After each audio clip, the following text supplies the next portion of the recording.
There is a quiet moment many of us recognize. You give attention, effort, patience, yet you feel replaceable, not rejected, not chosen, suspended. This moment is not about them. It is a test of who we become next. Those who live by inner discipline do not respond with anger, pleading, or performance. They respond with alignment. The ancient thinkers understood this well. When we try to control affection, we lose control of ourselves, and that is the real defeat. So we begin here, calm, awake, and unflinching. 1. Withdraw emotion before you withdraw presence. The first mistake is reacting outwardly before mastering the inward storm. When someone treats us like an option, the impulse is to demand clarity, to chase reassurance, or to perform harder. But Epictetus warned that placing our peace in the hands of another is the fastest way to slavery. If you want to be invincible, he said, make no treaty with anything outside your will. So we start internally. We stop attaching our worth to their response. We stop rehearsing conversations in our head. We stop interpreting silence as a verdict on our value. This is not emotional coldness. It is emotional sovereignty.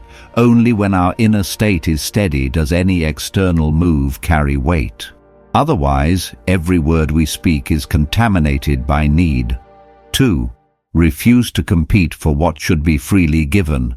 A person who lives with self-respect does not audition for basic interest. Marcus Aurelius wrote that we should never degrade ourselves by acting against our nature.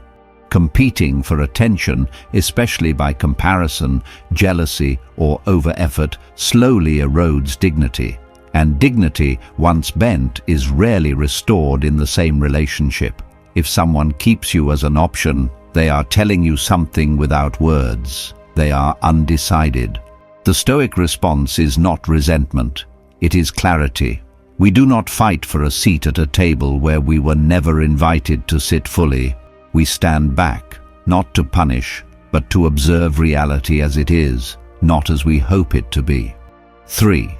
Replace desire for approval with standards. Here is where the inner work becomes visible. Instead of asking, how do I make her choose me, we ask, does this dynamic align with who I am becoming? Seneca wrote extensively about the danger of seeking validation from unstable sources. When approval becomes our compass, we abandon reason, but when standards guide us, desire loses its power to humiliate us. So we clarify our standards, quietly, without announcement. Mutual effort, clear communication, consistency between words and actions. If these are absent, we do not argue them into existence. We note the absence and act accordingly. This is how self-control looks in practice, not dramatic exits, but firm inner boundaries. 4. Let silence do the revealing. Those who chase answers rarely receive truth. Those who pause often do. When you stop over-explaining, over-texting, over-investing, something important happens. Reality surfaces. Either interest rises to meet your restraint, or it fades without resistance. Musonius Rufus taught that character is revealed under restraint, not pressure. Silence removes the fog. It is not a tactic, it is a filter.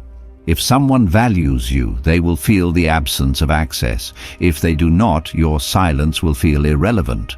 Both outcomes are information, and information is freedom. 5. Choose self-respect over emotional victory. The deepest temptation is to win the situation, to provoke regret, to be chosen at the last moment, to prove worth. But Stoic wisdom aims higher than victory.